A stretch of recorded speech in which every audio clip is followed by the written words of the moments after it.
नमस्कार, ताल ठोक के देख रहे हैं आप। मैं हूं अदिति त्यागी। ताल ठोक के आज सवाल ये पूछ रहे हैं कि क्या एनजीओ के बहाने सरकार को बदनाम करने की साजिश हो रही है।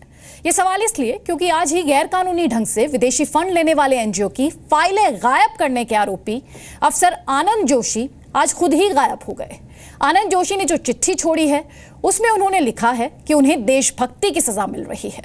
सवाल आज ये है कि क्या विदेशी चंदे की फाइल छिपाना देशभक्ति है और उनके गायब होने से फायदा किसे मिलने वाला है। मेहमानों का एक बड़ा पैनल हमारे साथ है, आपका परिचय उनसे कराएंगे, लेकिन उससे पहले ये रिपोर्ट।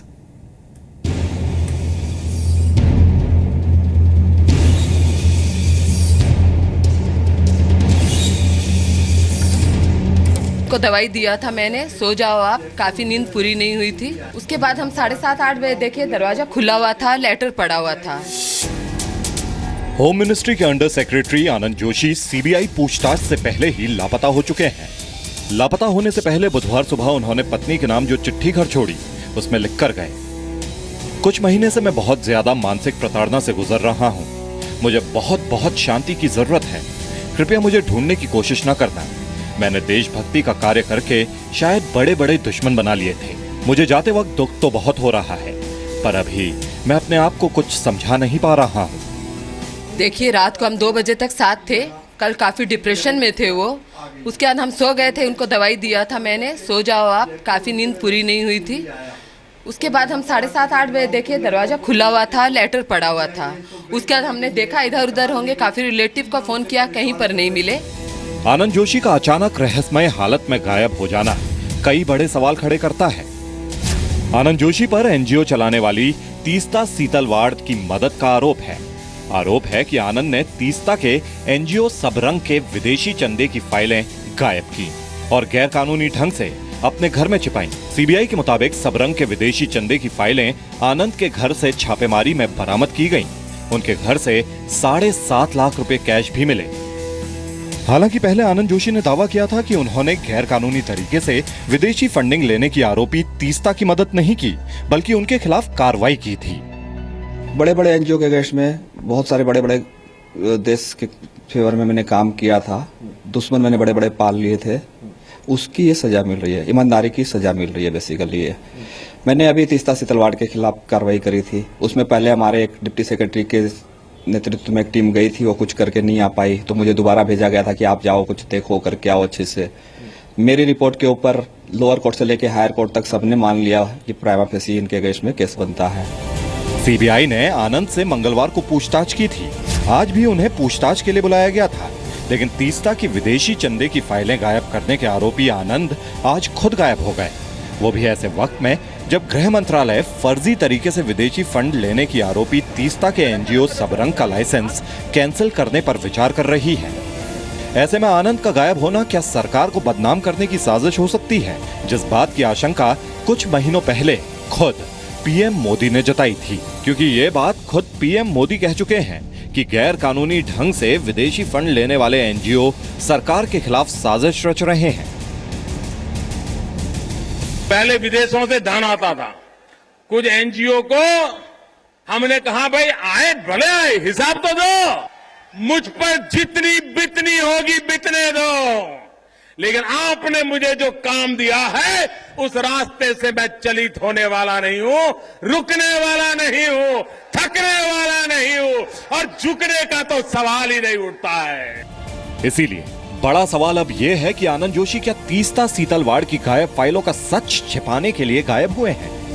क्या तीस्ता सीतलवाड़ के विदेशी चंदों की फाइलें छिपाना देशभक्ति है? क्या गायब अफसर के बहाने सरकार के खिलाफ साजिश रची जा रही है? क्या आनंद जोशी मोदी सरकार को बदनाम करने के लिए इस्तेमाल हो रहे हैं?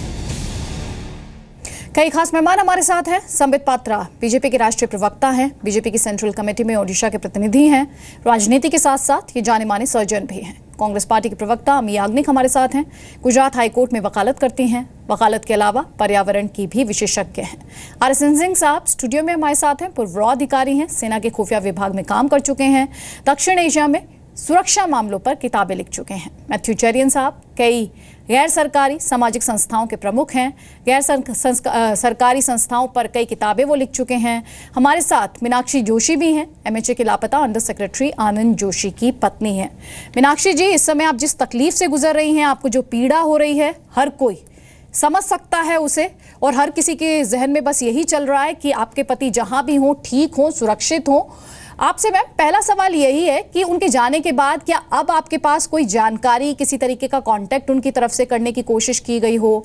और मैम इस पूरे मामले में चौंकाने वाली बात लगती है वो ये, कल शाम तक वो रिलैक्स लग रहे थे, कल शाम तक वो सीबीआई के साथ सहयोग की बात कर रहे थे, फिर अचानक से कैसे चले गए?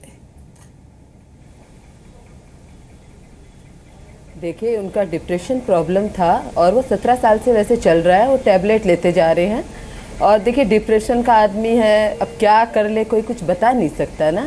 और दोपहर में वो सीबीआई के आने के बाद थोड़ा डिप्रेशन में थे, खाना वगैरह कुछ भी नहीं खाया था उन्होंने।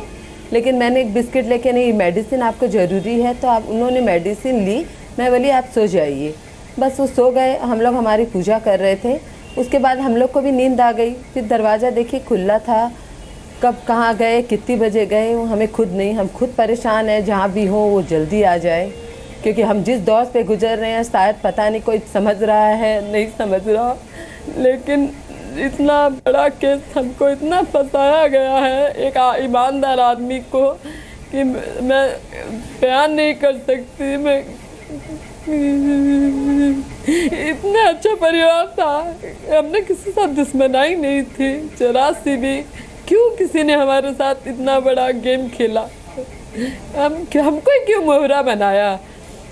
इतने हमको आनंद जोशी शिक्षा देते थे, नहीं कभी कोई गलत काम नहीं करना चाहिए था। हमेशा कोई भी बात होती थी ऑफिस में भी, हाँ कोई गलत काम होता था, हम लोग बोलते थे आप क्यों कोई बात पे ऐसे करते हो? बोले नहीं मैं सच्चाई का साथ देता हूँ, मैं वो जो चीज़ गलत है चाहे ऑफिसर हो उसको गलत बताते थे हमेशा।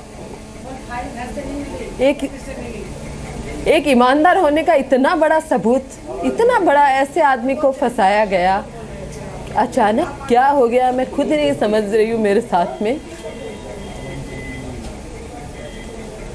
मीनाक्षी जी, हिम्मत रखिए आप। हर किसी को इस समय आपके पति की चिंता है, हर किसी को ऑफिसर आनंद जोशी की इस समय चिंता है। आप फोर्ड फाउंडेशन की तरफ से एक ऑफर का जिक्र आपकी तरफ से किया गया था, क्या उसे लेकर और ज़्यादा डिटेल्स दे पाएंगी आप? क्या पेशकश की गई थी? देखिए ये जो ऑफ़र दिया गया था, ये फोर्ड फाउंडेशन 250 करोड़ का ऑफ़र दिया था आनंद जोशी को। और ये आनंद जोशी ने ये जो फोर्ड फाउंडेशन था इसको उन्होंने बैन लगा दिया था। उसके बाद काफ़ी एक लेडी आई थी, फोर्ड फाउंडेशन की सेक्रेटरी होगी शायद, वो जाके पीएमओ में शिकायत की आपका ऐसे धमकी देता है आपका आदमी हम लोग को।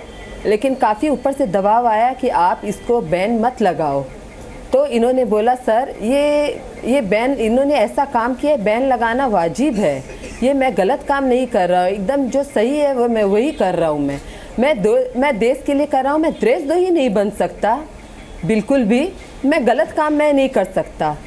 और फिर बीके प्रसाद जी से बात हुई, बीके प्रसाद जी ने बोला तुमको ज़्यादा ही पता है।